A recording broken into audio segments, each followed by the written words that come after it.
Hello everybody and welcome to my channel. My name is David, this is David K Reacts, and today I'm not actually reacting to anything. This is the response video to the Ask Me Anything post that I put out on both YouTube and the VoicePlay Discord and a couple of other places too. And I've collected a bunch of questions that were asked of me. This is actually my second time recording this video. Unfortunately, the very first time I did so was the first time I used this microphone, and I tested it and everything worked just fine, and then when I went to record, I still had the old mic set up as a channel on OBS, and I triggered that instead of this one, and so the whole video came out with no audio. So I'm sorry it's taken a little longer than I planned to get this to you, but here are the answers to the Ask Me Anything. Just before we get into that, please, welcome to my channel. If you haven't been here before, please understand this is not my regular fare. This is just me responding to some questions. This is a reaction and analysis channel, and basically what I will do is I will watch a video through, comment, emote, have a good time watching it, and then I'll go back through and watch it all over again and analyze what I see there and offer some commentary and insight if I feel like I have some. Lots of videos on my channel to check out, so if you're starting with this one, you're going to get a very odd introduction, but do go and check out what else I have. Please do like the video if you enjoy it. Subscribe to my channel. It's so important for me. It doesn't cost you folks anything, and it really boosts my presence on YouTube, and feel free to add notifications if you would like to, but you don't have to. You can subscribe to the channel and just know that you are and never be notified when I get a video going live. It's up to you how you want to handle that. And I have a Buy Me a Coffee page as well, so if you do enjoy my work and you would like to donate, please head over to buymeacoffee.com/DavidKReacts and you can donate to support the channel. Indeed, it is some wonderful folks who did do exactly that, who actually enabled me to get this microphone. I was borrowing one. Oh, we have a visitor already! You want to come up? You want to come and see your adoring fans? Oh, there we go. Hey, bud. He's not sure about the new microphone. The red glow, I think, puts him off. Yeah, it was thanks to very generous contributions by fans of the channel that I was able to get this microphone and significantly improve my audio setup, and also return the microphone I had borrowed. Well, I had to do that anyway. So thank you to all of you. I really appreciate it. And without any further delay, let's jump into the questions. So, Jasper Tree asks, during your channel introduction, you mentioned that you started playing the piano at the age of 3, then started singing clarinet and saxophone. You also doubled with other instruments such as double bass and drums. I was wondering whether you continue to play music either professionally or as a hobby now, and if so, what genres of music do you particularly enjoy playing? Yes, I did all of those things. I do still play as a hobby, in which case I tend to play a weird mixture of jazz, romantic classical music, so sort of, the Beethovens and Tchaikovskys of the world, and musical theatre, more than anything. That's on piano. I noodle sometimes on guitar, but I don't really play it a lot. And I do sing occasionally, but again, just for fun for the most part. Professionally, I do play piano as an accompanist and a musical director, but less so. I'm moving away from that more and more. It's not sort of my focus anymore, but it's something that I will do if it's a work that I enjoy that I'd like to be a part of. Patricia McLaughlin says, I'd like to hear your thoughts about where you see the artists you've reacted to will or should go in the future. For example, Humphrey's latest album was, to me, an easy mix of straight country ballads and adult contemporary. Can they ever bridge that gap? Can they accept that with a middle-aged demographic they need to seek younger audiences, and how could they do it? That's a very involved question, and I don't actually know if I am either familiar enough with their work yet, or also honestly qualified to make that judgment. A lot of my analysis is off-the-cuff things that I offer. I've had a weird... Watch my channel introduction if you don't know me and my work. I've had a very weird sort of background in terms of I've been involved in so many different kinds of media for short spaces of time, and so I haven't really ever focused on anything. I'm not familiar with any group's album, unfortunately. I've listened to whatever songs have been recommended to me or catch my eye, but there's been no real structure to it. In terms of bridging gaps, I don't know if I'm going to answer quite that question. I feel like all the groups that I've responded to or reacted to so far are very, very good at blending different genres, and they're very good at taking music and fitting it to the format that works best for them. Sometimes that's more successful than others, and I feel like they are aware enough and good enough, from what I've seen, that they will take that, look at it and go, okay, what didn't quite work? Right, let's try this one and let's not make that mistake, or let's improve that thing that didn't quite work this time. So can they ever bridge that gap? Yes, I strongly suspect they can. And then can they accept that with a middle-aged demographic they need to seek younger audiences, and how could they do it? I feel like they are. I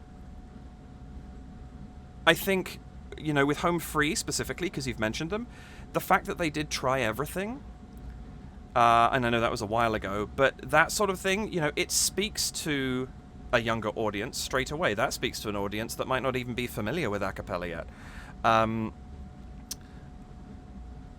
But, and you know, you look at the fact that they put at the beginning of that video, all sounds are made by the human voice. You know, I feel like that's an acknowledgement that there are people coming in who don't necessarily know, you know, what the human voice can do or how a cappella groups use it. I think, you know, it's up to them really whether they choose to do that. Some groups do perfectly well just by carrying on with the audiences they have, and some, you know, deliberately seek out that constant renewal of bringing in the new generation. I think there's enough a cappella out there that, you know, people can trip across it without too much difficulty nowadays. But I don't feel like I can make a better judgment than that. I'm sorry that doesn't fully answer your question, but I would even necessarily question, do they need to seek younger audiences? I mean, I guess for exponential growth, yes. But I don't know whether that's their goal or not. But how could they do it? Bring in more songs in a contemporary vein. And you know, we've seen it happening. We've seen songs coming in that do have that. I'm thinking about Voice Play recently, and some of the stuff I've seen coming up there that I haven't reacted to yet. But they're bringing in a lot of music that appeals to a younger generation as well. And of course there's timeless stuff. You know, you get groups covering Queen, or even covering honestly, Christmas carols I feel like are a really good way of finding a cappella groups, because so many a cappella groups do some astonishing Christmas music. And Disney too. So I guess appealing to those kind of things would be a good way of attracting younger folks, because it will draw them in. You know, something like We Don't Talk About Bruno, which VoicePlay did, huge draw. That's a very successful video for them, I believe. Haven't reacted to it yet, it's on its way. But I think that's the kind of route to go. That was quite a long way around to get to that answer, but I think that's the best I can offer. Grace Files says, what inspired you to start doing reactions in the first place? Was this something you wanted to do, or just something you wanted to try? I was interested in trying it. I had been watching reactions to... I came across reactions when Squid Game was a thing. All of a sudden, these reaction videos started popping up on my channel, and I discovered it was a really cool way to get as close as you realistically can to watching something for the first time again. And that, to me, was really cool, because you could hit those, you know, you could live those emotional beats along with somebody and kind of get close to seeing them again, because you live it vicariously through their experience. Had I decided I wanted to do it? No, not particularly. Until, for those who don't know, this whole thing started because a friend of mine sent me VoicePlay's Wicked Medley and said, hey, you're going to love this. He's on another continent. He said, can you please record your reaction to this and send it to me? And I'd been watching these reaction videos, and I thought, you know what? I'm just going to try making a reaction video, and if it works, it works, and if it doesn't, it doesn't. And it seemed to work. And that's where the channel came from. So I was vaguely interested, but I hadn't really decided to do it. I just kind of tripped over it. Amanda Sarah doesn't really have a question, just says more kitty time.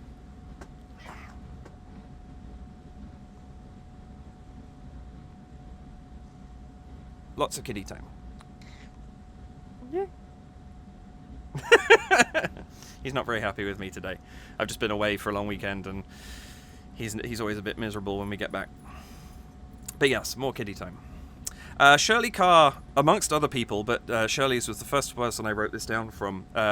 All similar questions. So this will be a difficult thing to keep doing as your channel grows. But one of the things that sets you apart from other reactors is the conversation you have in the comments, rather than acknowledging with a generic "thanks for watching" type statement. It's very much appreciated. Firstly, thank you. I'm glad. It is getting harder already. Those of you who've commented on my recent reactions will have noticed I've been very slow to get back. It's taken me a couple of weeks, even a month in some cases, to respond to comments, and I'm so far behind with actual responses to my comments. It is getting hard, partly because work is just getting a little bit busier for me right now, but also the channel is growing. I have over 1,500, I think I have over 1,600 subscribers now, and you know, I'm getting a lot of comments on videos, and I sat down the other day for 2 hours and went through reading and responding to comments, and it is getting to be a lot. That was a huge backlog, but if I don't manage to have an opportunity to sit down and respond in a fairly timely fashion, that backlog builds up fast.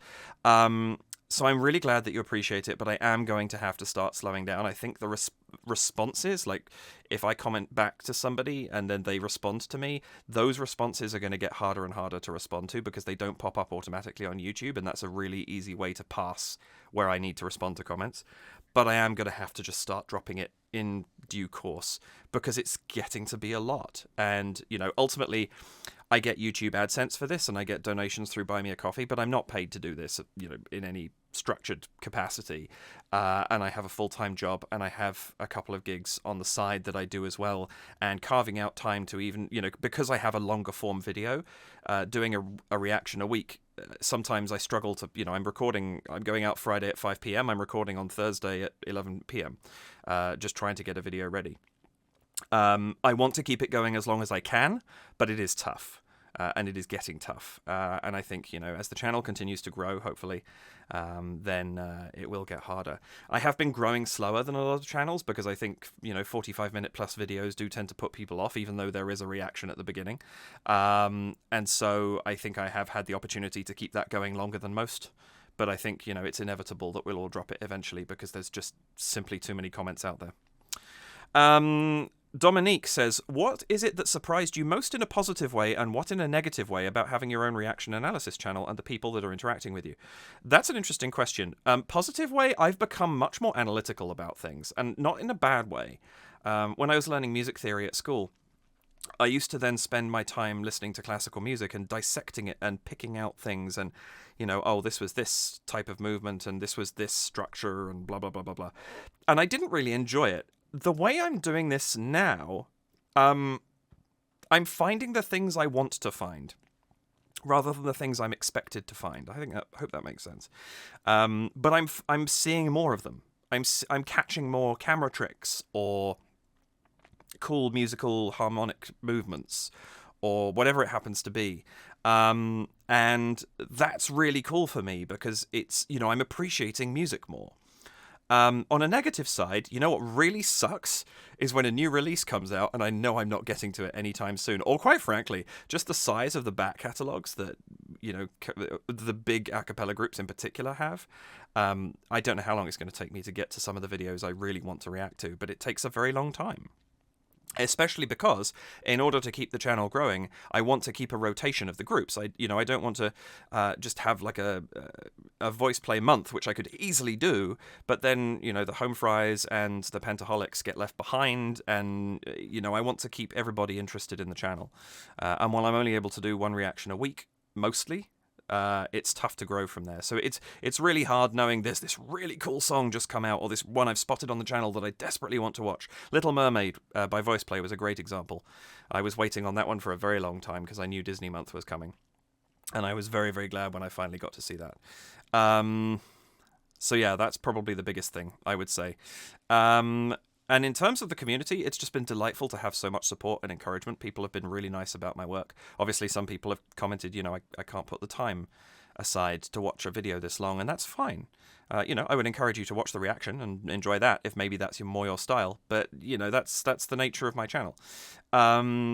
And I don't see that as a negative, that people don't want to watch my stuff, because I'm never going to appeal to anybody. Sorry, let me say that again. I'm never going to appeal to everybody. And so, those who want to see my kind of content can see it. I haven't really had any negatives with the community thus far, touch wood. It's been a delightful experience. I guess maybe the one thing I would say is, if you are going to recommend a song to me and you're really excited about it, try not to give away the big twist. A good example of that is, I'm really glad recently that I reacted to Valhalla Calling by VoicePlay before I reacted to Halo, because I didn't know that Jeff was going to sing a B0. And so that was a wonderful surprise to me to hear, whereas I know that's coming in Halo. Because people have told me about it. Similarly, Lane playing the violin in Nothing Else Matters. I knew about that before I saw the video. So, tell me about it if you want to. Just be aware that it is going to impact the reaction, because I won't be as surprised as I might have been if I hadn't known it was coming. I don't think it's really a negative. That's more a comment on, how my channel is guided by the people who watch it. Lots of people have asked what my musical background is, so I'm going to give this one quite briefly because it's quite long. I do go into it in my channel introduction, which if you go into my About page on YouTube, that will be the video that is playing there, I think. Certainly if it's your first time visiting, it will be.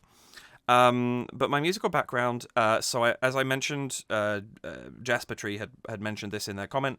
I started playing the piano when I was 3. I started singing probably when I was about 5.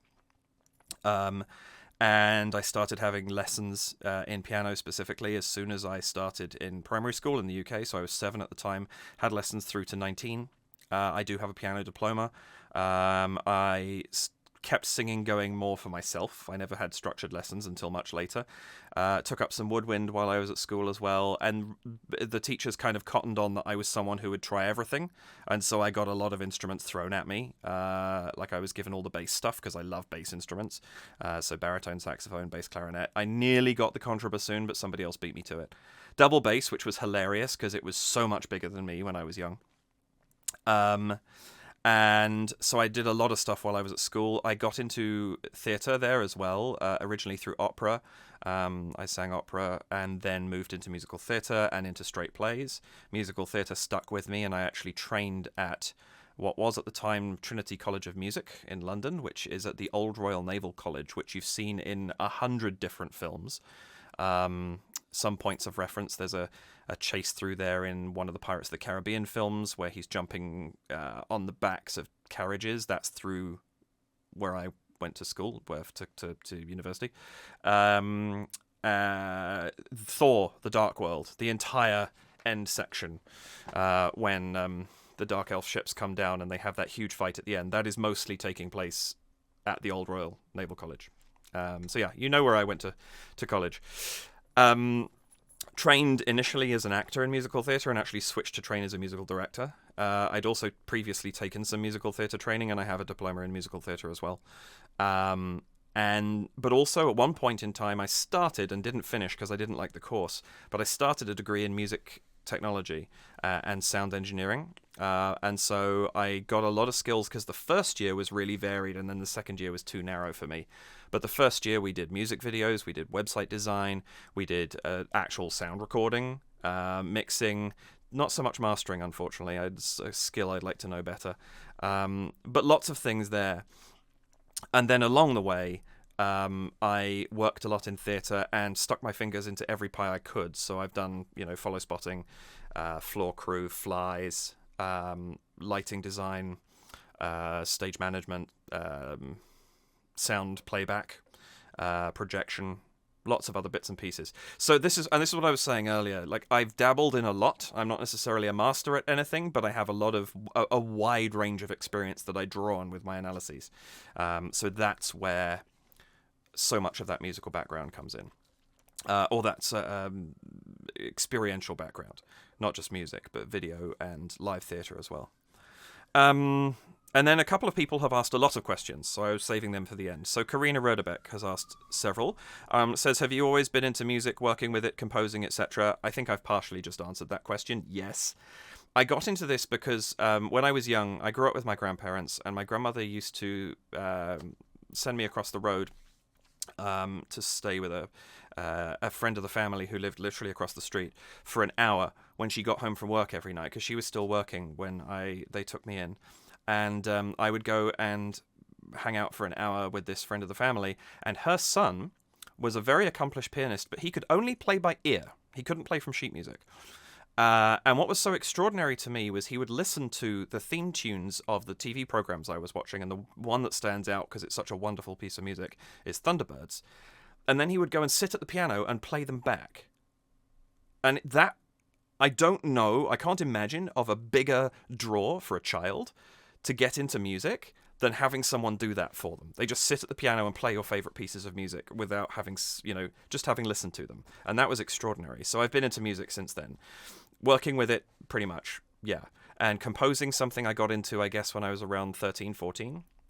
I started arranging TV themes I liked, and some Disney music, and then got into composing for myself and did a fair amount of that. I wrote a musical that played at the Edinburgh Festival Fringe and did quite well. Got a transfer off West End, and then actually played in Toronto for a week shortly afterwards. Haven't composed as much recently. I did some video game music for a while, but that was just a hobby. That was nothing serious. I was never paid for it. Do you still practice instruments actively? You mentioned a wish for a piano during your reactions and playing the guitar. I gather you have sometimes been active in a choir. I've kind of answered that one. Yes, I do still practice. Not as much as I would like, perhaps. Where I work down here in the this is the basement that I record in, there is not enough space for me to set a piano up, which is why I don't have one during my reactions, but I do have it set up upstairs now and then, and I play, but not usually for me anymore. It's usually because I'm working on something and I need to learn it. But occasionally for myself, and I always enjoy it when I do. Guitar, very little, and I haven't been active in a choir for a long time, but I used to love singing. I sang with a church choir for a while. I was a paid bass soloist in a church choir. I'm not particularly religious, but it was a lovely opportunity to go and sing a bunch of music, and I had a wonderful time doing that. You can get me on a karaoke stage. That's something I will do. How did I end up living in Canada? That's a good question. At the time I came over, it's almost 10 years ago now. And I was actually engaged to a Canadian who British visa ran out, and so I came back with her, and I found home, basically. I got to Canada, and I've always been a city boy, so I needed to live in a city, and I needed to live somewhere with theatre. I have family in Ottawa, and so I'd been exposed to Canada before. We'd come over here and had a couple of family holidays in Ottawa. But I knew Toronto and Vancouver were the two big theatre and film cities, and so it had to be one of those two. And Toronto just ended up being where I stuck around. And then I got married to a Canadian several years ago, and that's kind of that's where I am. I'm home. This is where I'm comfortable and where I'm happy. So yeah, and just coming up on a decade. Please tell me a little bit more about what you do in the gaming industry. It's a closed world to me that I know nothing about. I only play solitaire. So in the gaming industry, I am a game designer, which is to say I design systems. So let's say I'm behind a bunch of NDAs, so I can't actually talk about the games we're developing. But let's say, for example, you're talking about, I don't know, I'm using The Elder Scrolls Skyrim as an example, which I know means nothing to you, but for those it does mean something to. You can buy things from a shop in that game. And so I might concept out what the shop looks like, what's the interaction with the merchant, how does that go out in terms of what the screens look like, and then that gets fired on up to the developers to actually create and make it happen. So I'm a concept. You have your concept artists that do all the concept art and things like that. I'm a concept designer, I guess, but I'm also a narrative designer, so I write stories, and that's kind of where my ultimate focus is going to be, I hope. Is writing stories for games. It's not really something when you're at a low level. Like, I'm fairly new to the industry. I started this job just over a year and a half ago, and I was new to the industry at that point. I'd done board game design before that, but not video games. And when you're fairly new to the industry, narrative design is not something that you can get a job in, really. That's your sole career. But in the long run, that's where I'd like to go with it. So in that case, I'd be writing stories, which is kind of like writing for film, in the sense that I don't need to say such and such a character shrugs. I just tell the animators, and the animators will animate a shrug. But the thing with video games is, potentially a player never sees that piece of information. It's not like a film where everything gets fed to you over a 2-hour period. In a game, you could have a 50-hour game, and a player, that's if you do everything. And a player finishes the game in 35 hours, and they don't do the rest of the stuff, and they never see it. So you have to make it make sense with the route that the player has to go, because you have to have a beginning, a middle, and an end. The player has to go through that, so that's where you have to put the prime story, and that story has to make sense without going off the beaten path, just in case somebody chooses not to. So it's an interesting challenge, but that's what I do. Am I interested in composing more music, and in that case, what kind? Probably, sure. I've written for musical theatre, and I love it, but, you know, I don't know if I'm good enough, really. Maybe it's just because I haven't practiced a bunch, but I found I turned more towards lyrics and worked with a composer. The musical that I wrote, I actually only wrote one song pretty much entirely by myself, and even that he arranged. But after that point, I just fed him lyrics and he wrote the music for them. But I have written some video game music before in the past, and I would not mind doing more of that. But again, as I said, that was for a hobby. It was a forum called Final Fantasy Symphony. And they just posted up a monthly composition competition where it was like, you know, write this type of music with this caveat. So it would be a boss battle theme entirely in the Phrygian mode or something like that, or a detective theme that has to include a bassoon. And I did a bunch of those and had a really good time with it. And I'm quite happy with that music. I don't, you know, is it professional quality? No. But I do think it's good, and I wouldn't mind doing more of that at some point. And if I got good enough to go professional, that would be really good fun. But in all honesty, I think if I were going to do something like that, I'd probably move to voiceover before I did composing. Just because I think composing, I'd have a lot of catching up to do. Maria Olson has a bunch of questions too. So first out the gate, would you say there is something about video game music you prefer over regular music? No, I don't think so. I think I play a lot of video games, and so I'm exposed to it a lot, and it sticks with me. I also think what really interests me is the development and evolution that video game music has had, because, of course, when they started out with an 8-bit, chipboard, soundboard, you had 8 channels of sound. 5 of them were probably being used by sound effects in the game. And so you only had 3 left over to make music, which meant you could have 3 channels of music at most. One of them would probably be the percussion. You'd have something that essentially sounds like rudimentary beatboxing. If you think about Mario, for example, there's the going on underneath. That percussion is one track. Then there is the which is the harmony. That's going to be another track. And then there's the harmony underneath that. That's your 3rd track. You're done. That's all you get to work with. And so there was an interesting, limitation breeds creativity. And so there was a fascinating thing with old video game music where they had to be creative. Melodies were so carefully crafted because the melody had to carry pretty much the entire song, which is not how we're used to listening to music. So it was a kind of fascinating thing. Nowadays, you have full symphony orchestras playing. I've said this before, I think. Maybe when I did the video game music ACA Top 10 with voice play? I forget if that's when I mentioned it. But Final Fantasy music is some of my favorite because it's just so sweeping and epic and beautiful. And Nobuo Uematsu, who wrote the original music for it, is just a musical genius for me.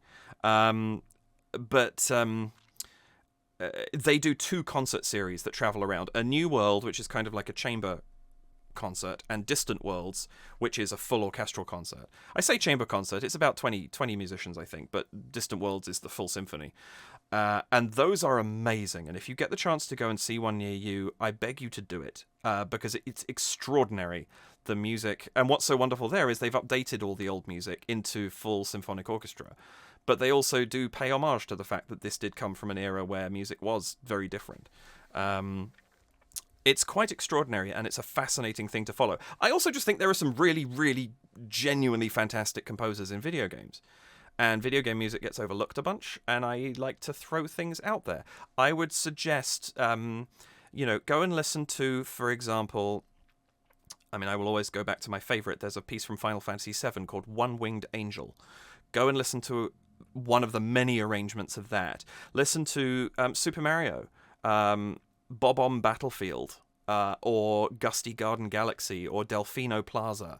Listen to Sonic the Hedgehog, something like the Mystic Cave Zone, or, pretty much all of those old soundtracks. There's so much to them. And the ingenuity in the music. Oh, Mega Man 2, Dr. Wily's theme. One of the most extraordinary pieces of music I've heard. They do so much with so little in that. that will give you some idea of why I think it's so great, because I think, there's an appreciation of a different style of music there, and I'm just very, very fond of it. Oh, The Outer Wilds, too. I'm going to come back to that game in a bit, but The Outer Wilds is a game that has an extraordinary soundtrack. You've mentioned you work in game development. Do you work in music in that development, or is it more gameplay focused? I think I've answered that question. No, I don't work in music. Would I be interested in it? Maybe. But concept designs and narrative is my focus. A positive and a negative. You mentioned in your reaction to Jeff Castellucci's Monster Mash that you usually dislike Picardy thirds at the end of a piece. True. Is there a technique, chords, mode, scale, or anything else that you would say you outright hate? And conversely, what is a technique that you love to hear in any piece? I don't think there's anything I outright hate. I think the closest I would come to that would be a fade-out ending. I know there was a whole era of music that did that, and I really dislike it. And I wouldn't be... So, are you coming back up, buddy? He says no. It might be... And I'm going to throw a little shade here. Come on. Come on. Let's go. Right. More Timmy time. There you go, Amanda. Hey, boy. You say hi? He says, no, I will look anywhere except at the camera. One of the earliest things I was introduced to that was Hey Jude. And I don't like to throw shade at the Beatles, because I think they did some amazing music, but my goodness, that ending is unnecessarily long. And I think that set my teeth on edge any time I hear a fade-out now. And I don't like fade-out endings. And to me, an ending should have... A piece of music should have a button or something that ends it. And fine. Video game music, ironically, is very different there. Because it has to, you don't know if a player is going to be in an area for 10 minutes. And so your piece of music has to loop. That's fine. And I don't mind the fade-out ending there, because that piece of music is designed not to end. What is nice is when it later gets arranged in a way that it does end, or it comes up again later in the game and has a finality to it. But in pop music and things like that, I don't like a fade-out ending. Do I hate it? No. But it does drive me a little bit up the wall, and I feel like, well, there could have been a cool ending there, and there isn't, is kind of my reaction. Is there a technique I love to hear in any piece? That's tough. You know what I do really like is when you get a piece of music that's in, say, 4/4, so a standard, 1 2 3 4, 1 2 3 4, and it carries on in a regular pulse, and then you suddenly have a really heavy triplet theme that comes in and punctuates the music, or like a really heavy percussive theme that breaks things up. There's a great piece of music by Epica. It's a metal band, but I can't remember for the life of me now what it's called, but they released an album that is essentially a movie soundtrack to a movie that doesn't exist. And there's a piece of music in there which is this kind of, it has this very rhythmic, this sort of da da da da da da da da da da da, and it's this 5/4 pulse that keeps going. And then it suddenly hits this point where it gets very heavy, and you kind of get this bana bum bum bum bana bum bum bum bum bum bum bum bum, and it really picks up and pushes you forward into the next section. And that I love, where it really, something happens to suddenly drive them. And even if you're going right back into that same 5/4 beat that we just had, same rhythm, all that kind of stuff, but you've had that drive to reinvigorate the music. Something that happens quite a lot in a cappella, actually, and I've commented on it a lot without really referencing that as a thing. But I think if I were to pick something, that would be it. If it's okay to ask questions not related to music, yes it is. You've mentioned having worked on a fantasy novel a couple of times. Would you give a brief summary? If not, that's understandable. What inspired you to start writing it, and is it something you still want to work on? Yes, I have mentioned that. I've forgotten I'd mentioned that, but I'm sure I have. Would I give a brief summary? I'm sorry, but no. The reason for that being it's not finished. And one thing I've discovered with myself, and I don't know if other writers would agree with me, once I've told the story, I don't need to tell it anymore. And so if I tell somebody the story verbally before I've written it down, it's never getting written down. And I would like to actually finish this. Yes, it is something I'd still like to work on. Unfortunately, I had a couple of very sucky circumstances with it, where I had a computer die on me completely. And I hadn't backed up, and I should have learned my lesson, and I didn't. And then I had a file corrupt on me. Both times I was about 5 or 6 chapters in, and I restarted. And then I bought an external hard drive, and I thought I was really smart. And this was in the early days of external hard drives. And I had a corruption happen while I was saving it to the external hard drive, and I don't know how this happened to this day, but it killed both versions. And so I had to start for a 4th time. That 4th time, I still have about 117,000 words in, and I'm about 25,000 words away from finishing it at a guess, based on where I am and where I know the plot is going. But I have one last frustration, which is that I transferred from PC to Mac. And I was on Mac for about 5 years. I'm back on PC again now because game development. And I transferred it on a hard drive, and when it transferred to the Mac, all of the formatting was gone. So all the paragraph breaks, all the everything like that. It is now one 117,000 word paragraph. And I'm not going to lie, I've been putting it off for about 7 years, is going back through and breaking that back out into chapters again. And it sucks, because I actually do like the story, and I'm interested to know where it was going, because one thing I will say is I love it when writing takes over. And there was a point I remember I'd planned out, here, these 5 characters are at the beginning of the story, we'll get introduced to them a bit, and then they're going to wrap it up. And I got halfway through the story, and I vividly remember this day. I walked down after about 2 hours of writing, and I walked downstairs, and my grandmother was in the kitchen, and she looked at me, and I obviously had this very stunned look on my face, and she said, "What's wrong?" I said, "I just killed one of my characters." She said, "Okay." It's like, "No, you don't understand. He was supposed to be there till the very end, and the story had taken over, and he died in the story, and it was quite a shock to me." So I don't quite know how it's going to finish, but I want to. What inspired me to start writing it, though, I will tell that story very briefly. I was doing a production of Murder in the Cathedral, which is a play about the murder of Sir Thomas à Becket, and we were singing Gregorian chant, which is my one and only time singing Gregorian chant, and my goodness, it's a wonderful thing to do.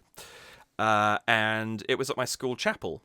And we used to hang out outside the back while we were waiting. There was a big break. There was sort of 30 minutes or something where the choir didn't do anything. Yes, buddy. And we'd hang out at the back. Now, my school bordered onto Epping Forest in the UK, which is a giant forest in the southeast corner of the UK. And I don't know if it was the Cub Scouts or the Sea Scouts or the Guides or the Brownies, rather, whoever it was. But there was a group out in the forest. I think they were doing cleaning. And they were obviously burning some stuff off because there was a campfire or a bonfire or something going. And from where we were, which was quite a distance away, we heard these sing-song voices and saw the flickering of the fire through the trees. Quite, they were probably 50 feet back into the forest, but it was dense enough that it was quite distorted, and you just saw this glow flickering. And we started coming up with ideas of what it could be, and I came up with the idea that it was this coven of witches that were planning something or other. I don't know what. I don't remember where my thought process went because I didn't follow it through, but I did start adapting that idea into what became the basis of version 1 of this book. On version 4, it's very different, but that was the inspiration originally. It was very strange. It was just one of those moments where there was something going on that seemed almost fantastical, and I know it was just scouts out in the forest cleaning the forest up. But it was just eerie enough that I ran with it. And that's that. That's all my questions. Thank you for everybody who sent questions in either by email or leaving them on the comments, or a couple of people sent me messages on the Discord. I really appreciate that, and hopefully I've answered them to your satisfaction. I have 2 questions for you. Or a question and a statement, I guess. The statement is, I apologize, I've been really bad about social media. And I said earlier in the year, I'm going to be better about it now. And I've realized part of why, and it's that I created social media accounts for myself on both Instagram and Twitter. And I hate what Twitter has become. And I don't want to use it. And I feel compelled, because I have both accounts, to post on both media, so I just don't post. So I'm going to try. I'm never very good at social media, but I'm going to try and get better. And part of the process of that is I'm going to cancel my Twitter account. because I've no interest in being on Twitter anymore.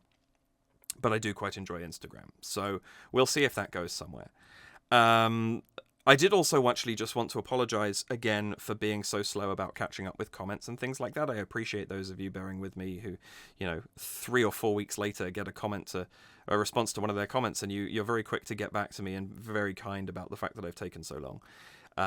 As I say, work has been very busy, and it's hard for me to carve time out to keep this going. I want to do it because I love doing it, and it's good for me. But it's tough for me to find the time to keep up with everything as I should do. I am hoping that is going to change. But for right now, it's tough. And then I have a question. I'm interested to know your thoughts about this. And I will caveat this by saying I might just do it anyway. But I'm interested to know your thoughts. I have been thinking about the idea. There's a video game, which I mentioned earlier, called The Outer Wilds, which for a starter has an astonishingly good soundtrack. But it's also, as a game, been living rent-free in my head for over a year since I beat it. It's utterly fascinating. And I'm curious what people's thoughts are on the idea of me doing an analysis of the game. Not like a playthrough. It wouldn't be, it's not like a 60 episode, 30 minutes an episode thing. Just an analysis probably about the length of anything else that I've done, including the music, but also including the story, the narrative, maybe some of the visuals, and the way that they use mechanics and mechanisms in the game to make it so intriguing. It's a video I've wanted to do for a long time. I was going to put it on my board game Twitch stream, which was also beginning to incorporate video games, but that's been on hiatus for so long now. It seems to make more sense to me to put it where I'm currently putting content, and I'm not super interested in the idea of starting a second channel because I'm struggling enough to keep up with all the things I need to do for one. So I'm just interested. What do you think about that? Also, I asked this once before, but film and TV, any thoughts? I haven't done any of that kind of reaction yet. TV, I'd be a little bit nervous because my ability to be regular with my recording schedule is rough. But maybe movies to begin with, or one-off episodes or something. I did the analysis of the piece of music from Avengers Infinity War, and as we stand, I'm not sure how long it's been now. Let me just check this while I'm talking. But unless I'm very, very much mistaken, this was posted on... Where's Porch? There we go. I posted that on the 27th of January, and it hasn't had 100 views yet, which is my lowest performing video by a very, very long stretch. Even the more obscure groups that I put on the channel usually get to 100 videos within a week. So the fact that one has been going on now over 3 months and still hasn't hit 100, I feel like I want to do more of those, and I know some folks asked for them, but I'm not going to until I've built the channel up a little bit more, because I need to keep the channel growing. It's still a little too small for me to get too carried away with that kind of thing. But, if I did a movie and just did, a standard movie reaction, would that interest anybody? I don't know. Let me know your thoughts. I'm interested in how I can keep this moving forwards and keep it growing and, catch folks' attention. Conscious of the fact that the work that I do does tend to be very long form. And that isn't for everybody, and that's fine. But if it's something that would interest you, let me know, and we'll see what's what. For now, I think that's going to be everything. Timmy, I don't know what he's going on about this evening. He's very chatty. I think just because I was away for a while. But yes, please do, even like this video. I know this is just an AMA, but if you enjoyed listening, please like it. Subscribe to the channel. That would be lovely. I don't know what percentage I have of subscribers right now, but I know I think it's quite good, actually, compared to some. But I still have a lot of people watching who are not subscribed, and would absolutely love for you to be subscribed if you're not. Oh, there we go. Watch time from subscribers. In the last 28 days, 65.8% of those who are watching are not subscribed to the channel. If you are watching this, maybe consider hitting that red button. It costs you nothing, and it does incredible things for me. Notifications are optional, of course. And if you'd like to, you can head over to buymeacoffee.com/DavidKReacts. Actually, that's my last question. What do we think about Patreon? I feel like maybe this is a little too soon. Because the channel is still growing, but I have had a couple of people mention it to me, and I'm curious what your thoughts are. Would people be interested in me having a Patreon? I'd need to figure out what the content is, of course, but just in general, I would like to know. Yeah, food for thought. Thank you very much for watching. I hope you got something out of this and didn't mind listening to me ramble for 45 minutes. But take care. Have a lovely afternoon, evening, morning. I've said afternoon. Afternoon again. Whatever time it is, wherever you are. Take care, and I will see you in the next video. Bye for now.